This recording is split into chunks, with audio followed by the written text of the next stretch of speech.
All right, have and have not fans. Now, tomorrow is the day of the mid-season finale of the Haves and the Have-Nots episode 10. Now, the real question is, who is going to die in the mid-season finale? Now, I'm going to be honest here. It would not surprise me in the least if we don't have any victims this episode. I mean, to me, I feel like this episode should definitely focus more on progressing the story rather than killing people off. Now, don't get me wrong, I could think of at least 3 characters off the top of my head who I feel have no real strength to the story overall. Like, for example, Justin is probably the #1 on a lot of people's list, because when you really think about it, they've been pushing this whole Justin and Jeffrey toxic obsession of a relationship, if you even want to call it that. I mean, I remember somebody on Twitter actually, or even on a YouTube comment, was like, what if Justin commits suicide in front of Jeffrey in the interrogation room, because he goes on about how he gave up his entire life for him and whatnot. And I really hope that doesn't happen, because #1, that would be pretty disturbing. But when you look at everything that happened on If Loving You Is Wrong last week, it wouldn't be that much of a stretch to say so. However, given the fact that we see David in a later scene giving Jeffrey a hug saying that I'll try to get you out on bail, I don't think that's the case. I feel like Justin should stay around at least a little bit longer. It's the same thing with Amanda's killer. Like, you know, if they ever reveal who was the person that killed Amanda, like, you know, some people are like, what if it was Professor Cannon or Quincy or somebody along those lines? Whoever killed Amanda has to be alive for it to truly impact the story, in my opinion. That's why I still say it was somebody like Celine or Carlos that pulled the trigger.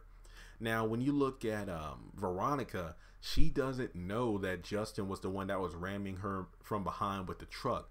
So that's why I feel like Justin needs to be alive, at least for maybe the back half of this season or the first part of the next season, because when Veronica finally finds out, I think it will be a great either murder mystery or to hype up the story. When you have Veronica gunning after Justin, you know that David and Jim both have a grudge against Justin because they both walked in on Justin assaulting their children, Jeffrey and Wyatt. So when it comes down to it, it will be a bigger question of who's going to be the one to kill Justin, or if they pulled an Amanda where we see Justin's dead body in the street or something along those lines, the question becomes who actually killed him. So I really feel like Justin should be alive at least for a little bit longer, for the sake of continuing the story long enough for us to get more of an insight of who's actually going to be the one to kill him. Now, when it comes down to Erica, I don't want her to die this episode, just because I want Veronica to see Erica and David through the window of his house and then have that shock looked on his face. So, on her face, because I really feel like that mirrors the whole, okay, this is the life that I once had and David has moved on. So Erica doesn't need to die just yet, because she has a role to play in the whole, okay, we're going to sabotage David by taking all of his money.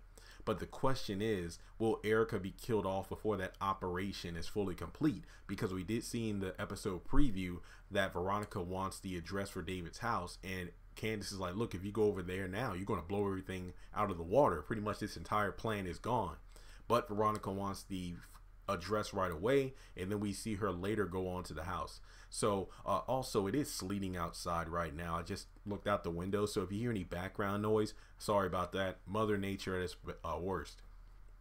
But when it comes down to that, I think Justin and Erica are probably the top 2 candidates that everybody thinks might die at the end of the next episode. But I don't see it happening, just because we're only 10 episodes into this season so far, and we're already going on a break. So I really don't think anybody should be killed off just yet, at least nobody in the main or secondary cast. So with that being said, let me know in the comment section below, do you agree with me in the fact that even though it is possible that somebody might die, because that seems to be the tradition at this point, that somebody either gets shot, killed, or in the hospital during the mid-season or season finale, and then we find out what happens the next episode when the show comes off a break?